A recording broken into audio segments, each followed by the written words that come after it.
My gangster. Don't test. Real with all my niggas. My gangster. Don't be tested. My gangster. Don't test. Real with all my niggas. My gangster. Don't be tested. My gangster. No. Pull up, be swerving. All black suburban. He think I'm from Merlin. That I ain't gon' murder. But if I get the curtain, you be digging the earth.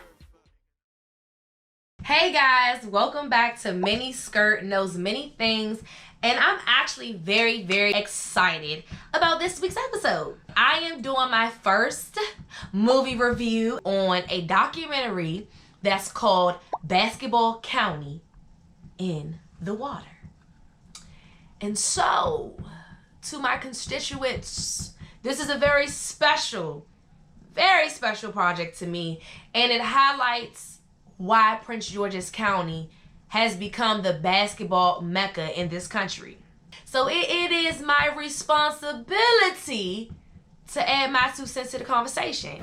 Being from Prince George's County, for me, it is such a rich heritage, and by rich heritage, I don't mean like rich in money. I mean rich culturally.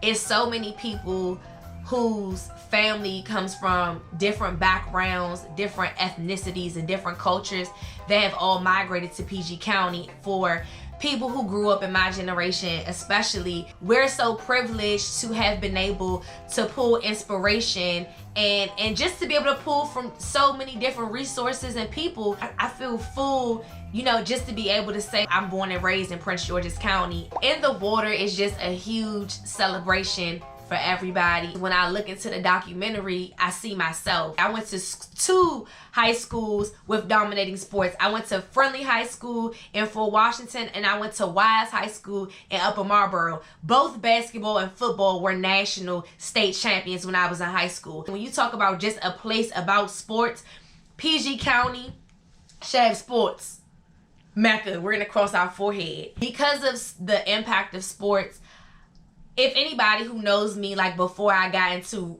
you know, really wanting to pursue, I guess, entrepreneurship and really go into me being my own entity, my own person, I wanted to be a sports commentator. And James Brown, the Emmy-winning sports broadcaster, is my first boss. I interned for 2 years when I was in college, and that was my first job. From that internship, I went on to intern at CBS Sports and then freelance. I started off working as a production runner. I was a direct intern for the vice president of production at CBS Sports. I went on to work the NCAA tournament in 2012. I went on to work NFL games, college basketball games, and then I freelanced as a game day logger in New York, which means your girl was doing play-by-plays for football and basketball. So for those who don't know, yes, I have a heavy sports background. Do not play with me. Okay, thanks. But no, seriously. In a nutshell, growing up in this area and the impact of sports made me want to be a sports broadcaster. When I watch this documentary, I just feel so connected. So, hey JB, thank you for giving me my first opportunity in sports that honestly was the gateway to so many opportunities that I was blessed to have. Now I'm just gonna get into my synopsis, because y'all know sometimes I can't talk. But I'm just gonna get into my breakdown of In the Water, Basketball County. Hope you guys enjoy. At the end, please chime in and tell me what you think. Miniskirt knows many things. On my high school team, we had 5 guys make the NBA. We had the county rocking. It's the Mecca of basketball. There are those who come before us, upon whose shoulders we stand. It's nothing that you can do to stop a competitive edge. It's just in the water. I think in order to understand clearly where you're going, I think to understand and have confidence on where you're going, you have to absolutely have a good understanding and knowledge of where you've come from, the adversity and struggles that the people before you have endured for everybody to collectively move on. So I think that In the Water, going back to cover the basis of Prince George's County, how basketball got to DC in this region is just super important, because not just for my generation, but for the generations after me and future generations, there's a disconnect. All they know is we grew up in Basketball County. All they know is we got ballers. They don't necessarily know how we develop into this area of phenomenal basketball. So my top 5 notable facts in history would definitely have to be number 1, the godfather of basketball, who is Edwin B. Henderson. And the part that's so huge about Dr. Henderson bringing the game of basketball to DC is the fact that he could have took it anywhere. He could have took it to LA, he could have took it to Tennessee, he could have took it to New York, but he decided to bring it here. And so I think that that's super important. The second notable fact about what he did, he wanted to provide basketball as an outlet to the Black youth for us to change our economic circumstances. So in order for people of color to advance, he realized that basketball would provide a way out. Fact number 2, Dr. Morgan Wooten. You want to talk about somebody who created basketball and gave us a path to righteousness, but you can't do that without talking about the Trailblazers. Dr. Wooten's legacy at DeMatha spanned from 1956 to 2002, 46 years of undeniable excellence. He didn't care if you was black, white, yellow, tan, purple. He cared about who could ball. In his legacy at DeMatha, DeMatha was able to become the first high school to ever receive national attention. Like, that's big. Coming off of DeMatha basketball, the next notable thing that really put PG County on the map was the fact that Prince George's County hosted the Capitol Classics in the 1970s. The place where all the high school all-star athletes gathered. So I'm talking about the likes of Michael Jordan to Magic Johnson, and to our first prince of PG County basketball, Len Bias, have gathered to compete and dominate. Decades before now, we've been setting this ground and these layers to let you know that this is where the best of the best play basketball. Len Bias's story is so important because it just reminds you that your life and your talent does not just solely belong to you. We were, as a community, very excited to see the trajectory in this young man's career. Len Bias had a heart attack 2 days after the Boston Celtics drafted him, and that heart attack was induced by a cocaine overdose. It's just heartbreaking because for the first time, you had young kids and a young generation of basketball players to come up, like Steve Francis, who really looked up to this young man whose whole legacy and history was just cut short. You know, you have a community of people who believe in you and sow into you and pave the way for you.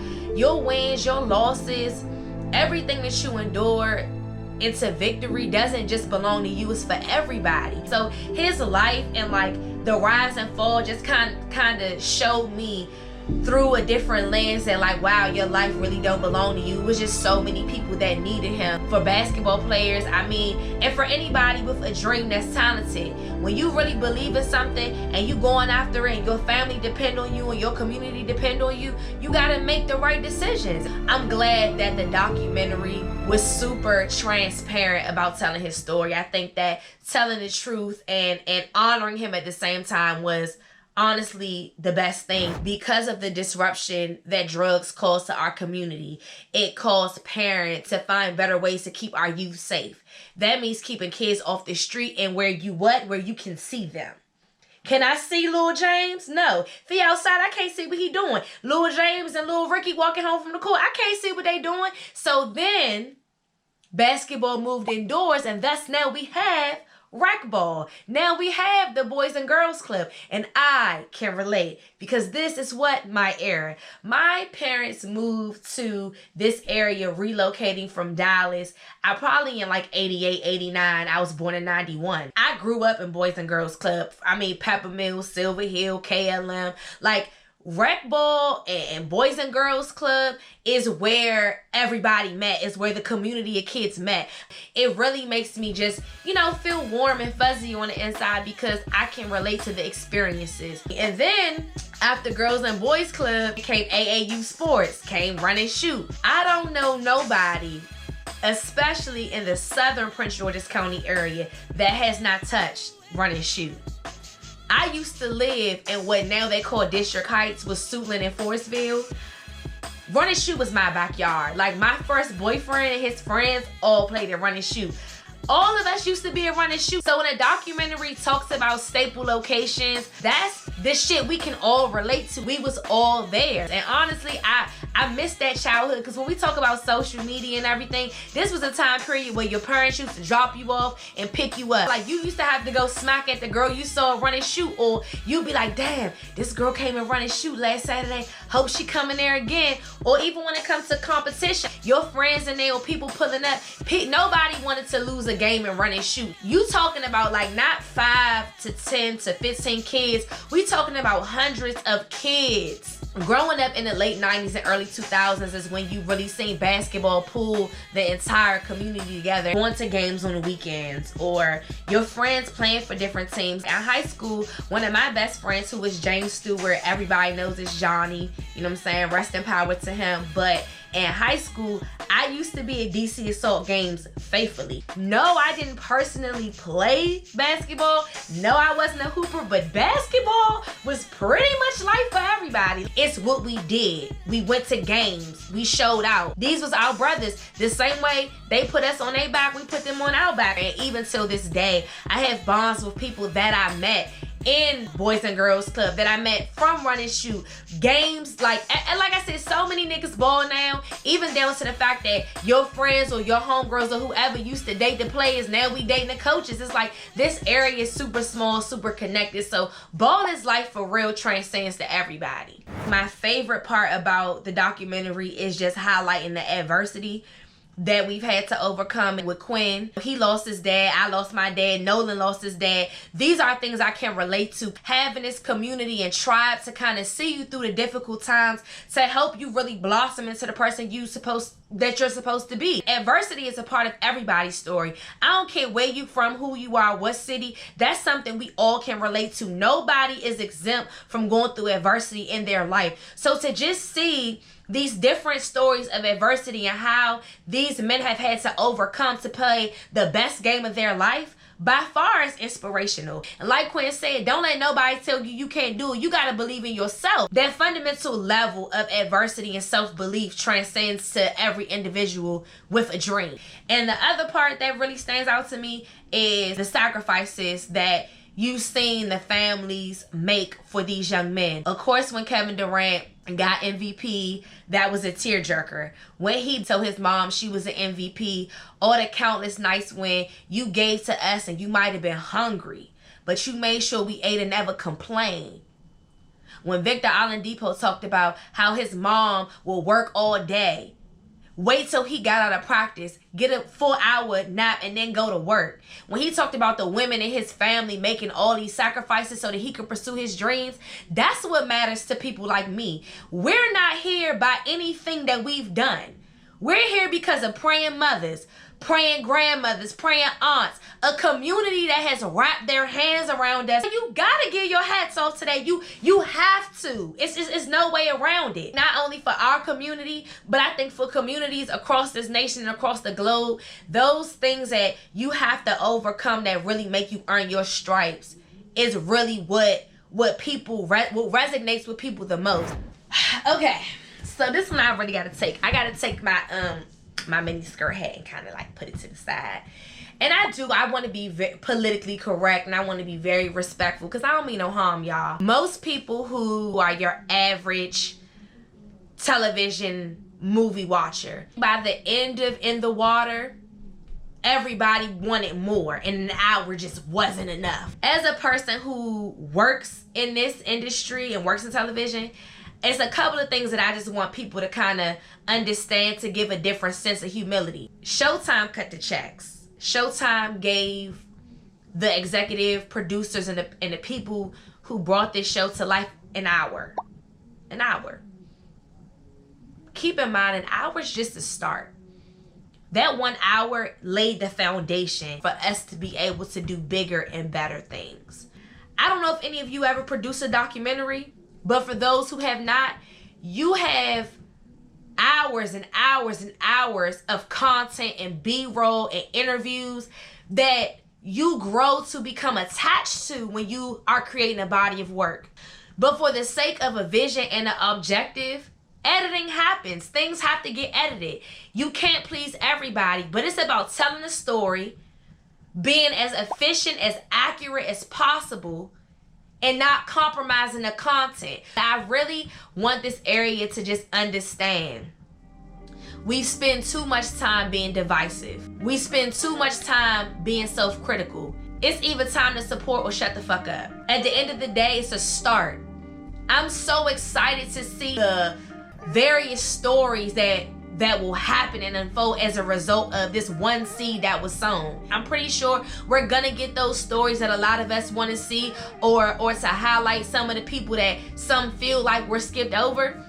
But we have to keep in mind, this is a foundation, and it's a beautiful foundation to celebrate. Let's just be very happy that now those eyes that we wanted to come to this area, now we have an opportunity to tell stories the way we want them to be told. Guess what? We all family, we all connected because we from here, we're all connected.